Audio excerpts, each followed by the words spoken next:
and welcome to Self-Care Break Day 4. For those of you who are new, my name is Abby and I'm so glad to have you joining us today. And for those of you who are returning, I'm so grateful to have you back and I hope you're doing well. So the theme for today's episode is social connection. And so if you're watching this in real time during the coronavirus pandemic, you're probably all too familiar and very tired of the term social distancing. At this point in the process, you might find yourself feeling a little bit lonely or isolated, or even if you are living with other people, you might find yourself really craving some connection with other people who don't live in your home with you. And while I do believe that keeping a physical distance from people who you don't live with is very important right now, I also know that isolation and loneliness are very bad for mental health and even physical health. And so today's practice is meant to help you feel more socially connected. While there are a lot of ways to stay connected with people while you're social distancing, like FaceTime and texting and all the things, today I wanted to get a little bit old school. And so for our practice today, we are going to be writing old-fashioned letters. So I personally think that letter writing is a very underrated form of communication. I think it's so fun to get things in the mail,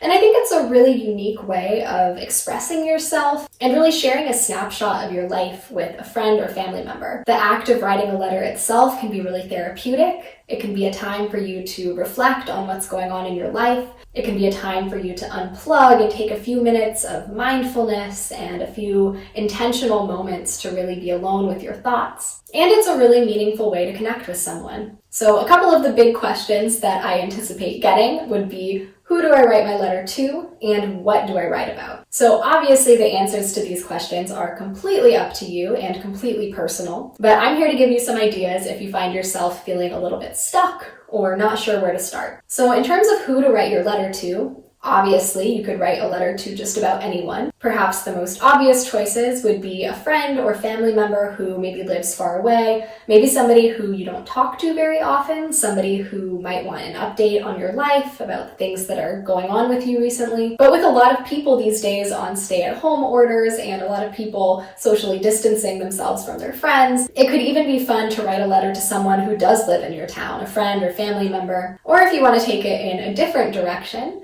if you have a partner, significant other, spouse, etc., you could write them a love letter, which I think is super cute and super fun and a surefire way to make someone feel good about themselves and to brighten your significant other's day. A third option would be to write a letter to someone who's currently in a nursing home. So if you're watching this in real time, a lot of nursing homes are currently on lockdown. They're not really accepting visitors, which means that a lot of elderly people are probably feeling very lonely, scared, and sad to be without their loved ones. So one option would be to call a local nursing home and ask them if they would give you the first names of any of the residents. And even if you don't know the person, you could just write a letter of encouragement, maybe include a quote or a poem or anything that you think might brighten their day. In a similar vein, you could check with a local hospital or a local prison and see if there's anybody who you could send a letter to there. Moving on to question number 2, which is, what do you write about? And again, this is a very personal thing and will probably depend a lot on who you're writing your letter to. If you're writing to somebody who you don't frequently talk to, you might just describe what's happening with you right now. How have you been spending your time? How is your health doing? How are your family members doing? What have you been thinking about recently? Etc. If you're writing to somebody who basically knows what's going on in your life and you don't want to go that route, a really nice thing to do would be to write about a memory that you've shared with someone. People really tend to like to connect over shared experiences, and right now a lot of us could use a little reminiscing over happier times. Another option would be to send a letter of encouragement in some form. So as I mentioned before, with letters to the elderly,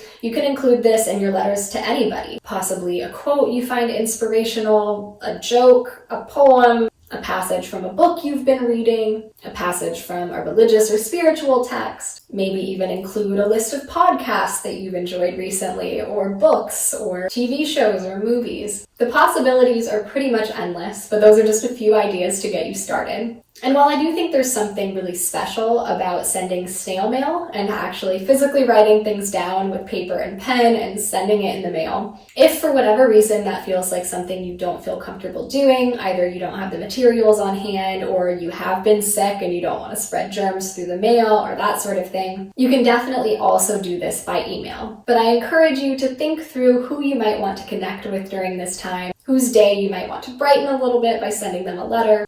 And I hope this experience brings joy both to you and to your letter's recipient. So happy letter writing, and I hope to see you tomorrow.